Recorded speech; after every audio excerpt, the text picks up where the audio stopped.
জয় গুরু। নমস্কার সবাইকে।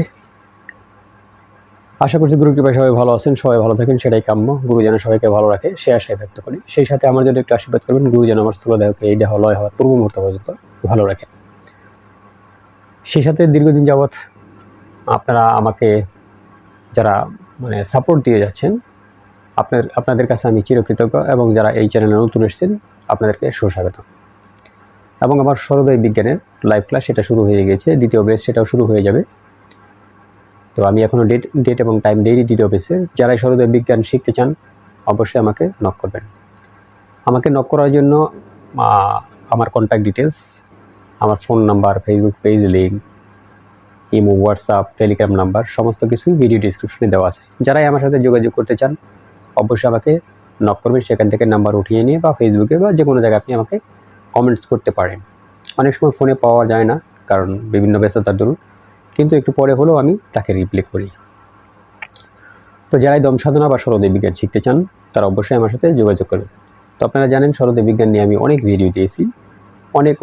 এরপরও অনেক জিনিস বাকি আছে যেগুলো এখনও বলা হয়নি, সেগুলো আমি লাইভ ক্লাসে বলি। অনেক গুপ্ত থেকে গুপ্ত বিষয়, সেগুলো আমি লাইভ ক্লাসে বলি। তো যারাই শিখতে চান প্রিমিয়াম কোর্স, তো অবশ্যই আমার সাথে যোগাযোগ করবেন। ঠিক আছে, এই গেল বিষয়। আর দ্বিতীয় কথা হলো, লাইভ ক্লাসের যে ব্যাকআপ সিস্টেম সেটা আমার কাছে থাকবে। আমি কখনো কোনো ক্লাস করতে না পারলে, বিভিন্ন কাজের দরুন ক্লাস হয় না, আমি আপনাকে ব্যাকআপ দেবো, ভিডিও ফুটেজ দিয়ে দিব। ইভেন আমাকে যে কোনো সময় আপনি সেই বিষয়ের উপর ফোন করে আপনি আমার কাছ থেকে জেনে নিতে পারবেন। আমার তরফ থেকে ব্যাকআপের কোনো কমতি হবে না। ব্যাকআপের বিষয় যেটা বলবো সেটা 24 আওয়ার্স আপনি আমার কাছ থেকে পাবেন। আমি আপনাকে অবশ্যই ব্যাকআপ দেবো, এই নিয়ে টেনশন করার কোনো কারণ নেই। ঠিক আছে, আজকে এখন যে বিষয় নিয়ে কথা বলবো সেটা সর্বোদয় শাস্ত্রের বিশেষ গুরুত্বপূর্ণ একটা বিষয়। তো এই যে বিষয় সর্বোদয় বিজ্ঞানের যে বিষয়, সর্বোদয় বিজ্ঞান নিয়ে আমি কিন্তু অনেক ভিডিও দিয়েছি, এটা আপনারা জানেন। কারণ সর্বোদয় বিজ্ঞান হলো আমার ফান্ডামেন্টাল। আমি আপনার চ্যানেলকে আমার চ্যানেলকে দাঁড় করাচ্ছি এই সর্বোদয়ের উপরই বেস করে। যদিও এগুলোর ভিউজ খুবই কম, ভিউজ নেই, একদম ভিউজ নেই, বাট এগুলো খুব ইম্পর্টেন্ট বিষয়। যারাই আমার সাথে আসেন, আমার সাথে জুড়ে আসছেন, তারা সবাই জ্ঞানী গুণী। এবং যে লাইভ ক্লাস চলছে যারা আছেন ওখানে, তো তারা অনেক কিছু জানেন, এখন অনেক কিছু শিখেছেন। তো পূর্বে আমি বলেছি যেহেতু লাইভ ক্লাস চলছে, তো সব বিষয় তো আমি এখানে বলি না। তো লাইভ ক্লাসে যেটা প্রিমিয়াম কোর্স সেখানে আমি অনেক বিষয় আলোচনা করি, অনেক গুপ্ত বিষয় নিয়ে আলোচনা করি। তো আজকে সর্বোদয় বিজ্ঞানের একটা বিশাল জটিল টপিক এবং খুব গুরুত্বপূর্ণ একটা বিষয় নিয়ে আলোচনা করবো। সেটা হলো আমরা এই যে হীরা এবং পিঙ্গলা এবং সুষমা যে ব্যবহার করি, তো সেটার কিছু গুরুত্বপূর্ণ বিষয় নিয়ে আলোচনা করব। আমরা জানি হীরা জোর, হীরা জোর, এটা আমরা জানি। পিঙ্গলা বেজোর, এটাও আমরা জানি। হীরা জোর, পিঙ্গলা বেজোর। তো এই যে মাঝখানে যেটা, তার জোরও নাই, বিজোরও নাই, জোরও নাই, বিজোরও নেই। তাহলে এটা কি কোনো কাজ করে না? তাহলে জোর সংখ্যা বিজোর সংখ্যা এটা কি কোনো কাজ করে না? জোর বিজোরের কাজ করে না? এটা একটা বিষয় থাকে না? তো আমরা একটা জিনিস জানি, একটা আমাদের কিন্তু কমন জেন্ডার আছে, ম্যাসকুলিন, ফেমিনিন এবং কমন জেন্ডার কিন্তু আছে। তো যেহেতু কমন জেন্ডার আছে সেহেতু এটা আমি কমন জেন্ডার হিসাবেই নেব। এর সাথে জোর এবং বিজোরের কোনো সম্পর্ক নেই। জোর এবং বিজোরের সাথে সম্পর্ক নেই। যেমনটি ধরুন, যদি জোর এবং বিজোরের সাথে সম্পর্ক না থাকে তাহলে কী হয় ঘটনা? তাহলে ও সবার সাথেই চলতে পারে, সবার সাথেই চলতে পারে, ওর কোনো দল নেই। ও হলো মাঝখানে ব্যালেন্স রাখে, মাঝখানে ব্যালেন্স রাখে, এটা হচ্ছে ওর কাজ। এখন আরেকটা জিনিস হলো, সেটা কি, যদি একটা গুপ্ত কথা বলি, এটা কোনো জোর সংখ্যার সাথে কোনো বেজোর সংখ্যা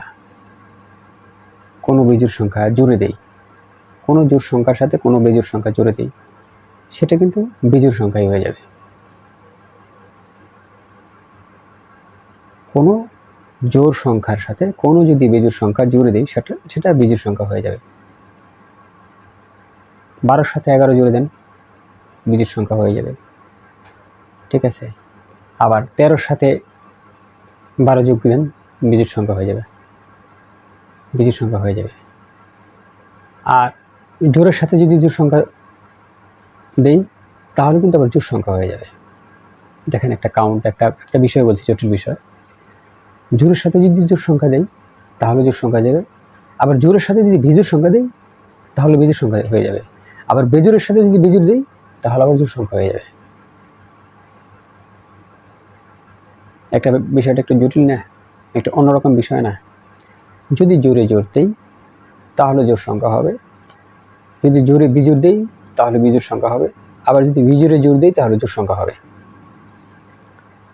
তাহলে জোড় সংখ্যা হবে। তো এই যে একটা বিষয়, এটা কিন্তু আমরা কখনো খেয়াল করি না। এটা অনেক হাই একটা মানে সাধনা, অনেক হাই।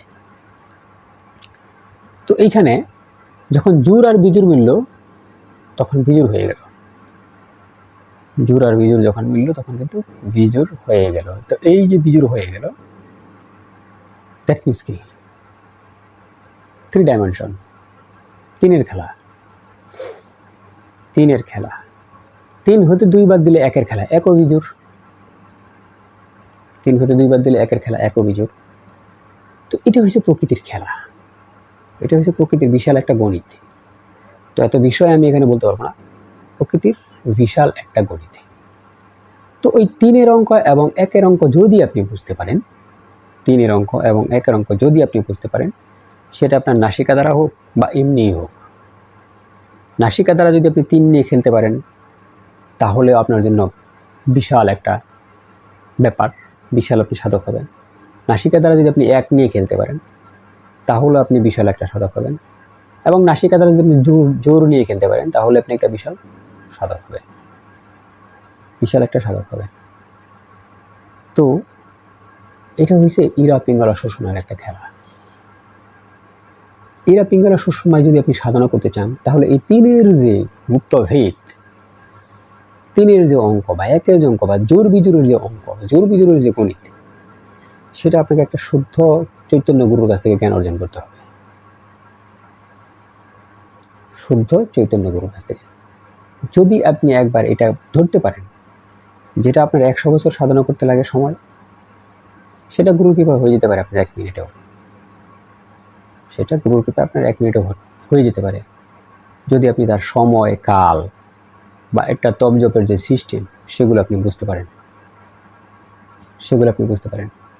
তো এটা এরকম সরলই বিজ্ঞান, এটা ব্রহ্মবিজ্ঞান, এটা সাধারণ কোনো বিজ্ঞান না, সাধারণ কোনো বিষয় না, সাধারণ কোনো বিষয় না। এই ইরা পিঙ্গলা শোষণমা 3টা নারী, এটা সাধারণ কোনো নারী নয়। এখানে 72,000 নারীর থেকে সেকে সেকে যখন আপনাকে 3টা নারী আনা হয়েছে ইরা পিঙ্গলা শোষণমায়, দ্যাট মিনস কি আমাদের দেশে অনেক প্লেয়ার থাকে, অনেক ক্রিকেট প্লেয়ার থাকে, ক্রিকেট প্লেয়ারের অভাব নেই, প্রত্যেক ঘরে ঘরে আছে। বাট সেকে সেকে যখন যারা ন্যাশনাল টিমে যায় তারা কিন্তু সবচেয়ে ভালো প্লেয়ার, তারা সবচেয়ে ভালো প্লেয়ার। তো যখন এই নারীগুলা সেকে সেকে এই 3টায় আনা হয়েছে, তার মানে এই 3জনই নেতৃত্ব দেয়, 3টাই ভালো। সমস্ত যোগের জননী এই 3জন, সমস্ত ব্রহ্মাণ্ডের যত কানেকশন করা হয়, যত খবরাখবর আদান প্রদান করা হয় এই 3টের ধারায়। তো একটা চৈতন্য গুরুর কাছ থেকে এই 3-এর তত্ত্ব, 2-এর তত্ত্ব বা 1-এর তত্ত্ব এটা জেনে নেবেন, এখানে সাধনা করবেন। সাধন ভজন এখানে সবচেয়ে উৎকৃষ্ট, সবচেয়ে ঊর্ধ্বতন সাধন এখানে, বুঝতে পারছেন? তাহলে আজকে এই পর্যন্ত। জয় গুরু, নমস্কার সবাইকে।